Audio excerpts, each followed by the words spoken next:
Hello friends, இன்றைக்கி நம்ம ஒரு சிம்பிளான ரெசிபி பார்க்க போகிறோம். பூண்டு பால் எப்படி பண்ணுறதுன்னு. இது நம்மளோட எதிர்ப்பு சக்தியை அதிகப்படுத்துறதுக்கான ஒரு ரெசிபி.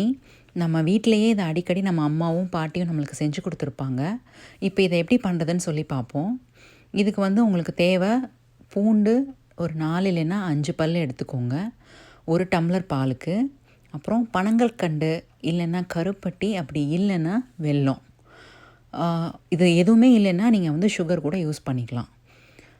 அப்புறம் 1 ஸ்பூன் மஞ்சள், கொஞ்சோண்டு மிளகுத்தூள்.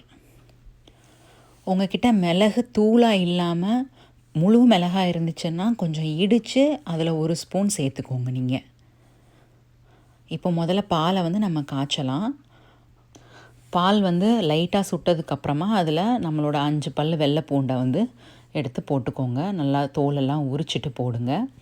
அடுத்து ஒரு 1/2 ஸ்பூன் மஞ்சள் தூள் போட்டுக்கோங்க. உங்களுக்கு மஞ்சள் தூளோட ஸ்மெல்லு பிடிக்காதுன்னு நினச்சிங்கன்னா நீங்கள் மஞ்சள் தூள் சேர்க்க வேண்டாம். ஆனால் மஞ்சள் தூள் சேர்த்திங்கன்னா இன்னும் அதில் நமக்கு அதிக பலன்கள் கிடைக்கும்.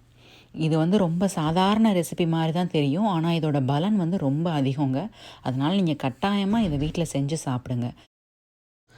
இப்போ 1 டம்ளராக இருந்த பால் 1/2 டம்ளராக வற்றிருச்சு. வெள்ளைப்பூண்டும் நல்லா வெந்துருச்சு. 1 ஸ்பூன் வச்சு அமுக்கி பாருங்கள், நல்லா உள்ளே போகுது. இப்போ வெள்ளைப்பூண்டு வெந்ததுக்கப்புறமா இந்த பாலில் நீங்கள் வச்சுருக்கக்கூடிய பனங்கற்கண்டை சேருங்க. இல்லை சுகர் வச்சுருந்தீங்கன்னா சுகர் சேர்த்துக்கோங்க. ஒரு வேளை வெல்லமோ கருப்பட்டியோ சேர்க்குறீங்கன்னா அடுப்பிலேருந்து பாலை இறக்குனதுக்கப்புறமா கொஞ்சோண்டு சேர்த்துக்கோங்க. அடுப்புலேயே வச்சு சேர்க்க வேண்டாம் வெல்லமும் கருப்பட்டியும். இப்போ 1 ஸ்பூன் மிளகுத்தூள் இதில் சேர்க்குறேன். இது எல்லாத்தையும் சேர்ந்து அந்த பனங்கற்கண்டு நல்லா கரைஞ்சதுக்கப்புறம் நீங்கள் எடுத்துடலாம். அவ்வளோதான், நம்ம பூண்டு பால் ரெடி. இதில் உங்களுக்கு ஏடு பிடிக்காதுன்னு சொன்னால் பால்லேருந்து ஏடை மாத்திரம் தனியாக எடுத்துருங்க. இதை படுக்க போகிறதுக்கு முன்னாடி குடிச்சிட்டு படுத்தோன்னா தூக்கம் வராமல் இருக்கிற பிரச்சனைகள் எல்லாமே சரியாயிரும். நம்மளோட எதிர்ப்பு சக்தியும் ரொம்ப அதிகமாகும். நீங்களும் இதை உங்கள் வீட்டில் செஞ்சு பார்த்துட்டு எப்படி இருந்துச்சுன்னு உங்களோட ஃபீட்பேக்கை ஷேர் பண்ணுங்கள். தேங்க்யூ.